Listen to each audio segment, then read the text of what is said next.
রাতভর ইরানের রাজধানী তেহরান সহ বিভিন্ন স্থানে বড় বিস্ফোরণের ঘটনা ঘটেছে। ইসরায়েলি সেনাবাহিনীর দাবি, এ হামলায় ৮০টির বেশি যুদ্ধবিমান অংশ নিয়ে ইরানের বিভিন্ন সামরিক স্থাপনায় প্রায় ২৩০টি ক্ষেপণাস্ত্র নিক্ষেপ করেছে। লক্ষ্যবস্তুর মধ্যে ছিল আইআরজিসি সংশ্লিষ্ট একটি সামরিক বিশ্ববিদ্যালয়, ক্ষেপণাস্ত্র ভাণ্ডার, সামরিক বাংকার ও উৎক্ষেপণ অবকাঠামো। ইসরায়েল প্রথমবারের মতো ইরানের তেলক্ষেত্র ও তেলের অবকাঠামোতেও হামলা চালিয়েছে।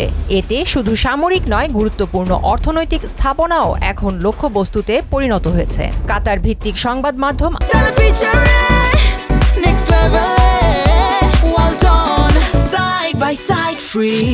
আল জাজিরা জানিয়েছে, হামলায় ইরানে নিহতের সংখ্যা ১৩০০ ছাড়িয়ে যেতে পারে।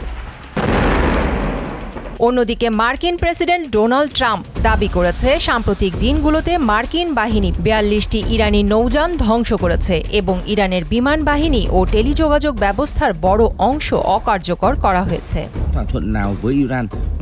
এদিকে ইরানের পররাষ্ট্রমন্ত্রী আব্বাস আরাকচি মার্কিন প্রেসিডেন্ট ডোনাল্ড ট্রাম্পকে সতর্ক করে বলেছেন যে যদি যুক্তরাষ্ট্র উত্তেজনা বাড়াতে চায় তাহলে ইরানের সশস্ত্র বাহিনী তার জন্য প্রস্তুত আছে। তিনি বলেন, ইরানের প্রেসিডেন্ট মাসুদ পেজেশকিয়ান এই অঞ্চলে উত্তেজনা কমানোর জন্য যে আগ্রহ দেখিয়েছিলেন তা ট্রাম্প ইরানের সক্ষমতাকে ভুলভাবে ব্যাখ্যা করার কারণে তাৎক্ষণিকভাবে নষ্ট হয়ে যায়।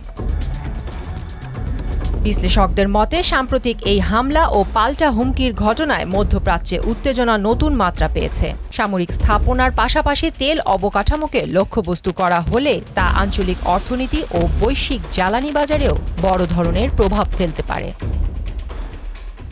প্রিয়াঙ্কা নিতু, মোহনা সংবাদ।